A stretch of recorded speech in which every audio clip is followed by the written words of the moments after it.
My name's Colleen Windham-Hughes, and I'm the writer for the Practice Discipleship session on framing failure with forgiveness. In our society right now, we don't deal with failure all that well. In fact, in environments from education to government to big films, we hear this phrase over and over again: failure is not an option.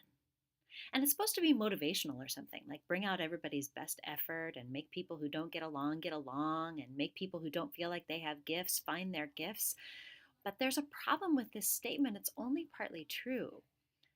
The part that's true is that failure is hardly ever the choice people make. But the part that's not true is the feeling you get when you hear that statement: failure is not an option, as though it can be avoided. And when we try to make a picture or a frame in which failure is not part of the story, the frame gets smaller and smaller and smaller. We make choices about what to include, and we cut off areas of ourself and our lives. And then when failure happens, all we can do is blame or punish or make nice. But this isn't the way that Jesus taught. Jesus taught us to be honest about failure and to treat it with forgiveness, to be able to forgive one another as God forgives us. And forgiveness doesn't erase the consequences of failure, it simply allows for a new beginning.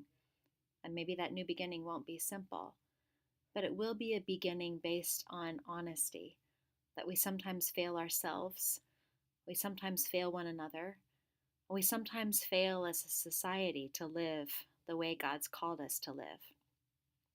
And so instead of saying failure is not an option to each other, we can own up to it. Say, I failed.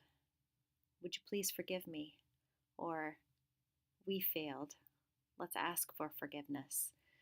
In this session, you'll have an opportunity to approach one or more forms of failure: personal, interpersonal, or social. Some of this failure is the consequence of sin and malicious intent, but some is not. Some is just a consequence of being human.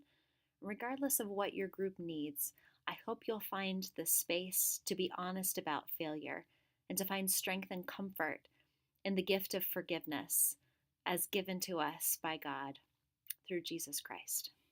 Thanks so much.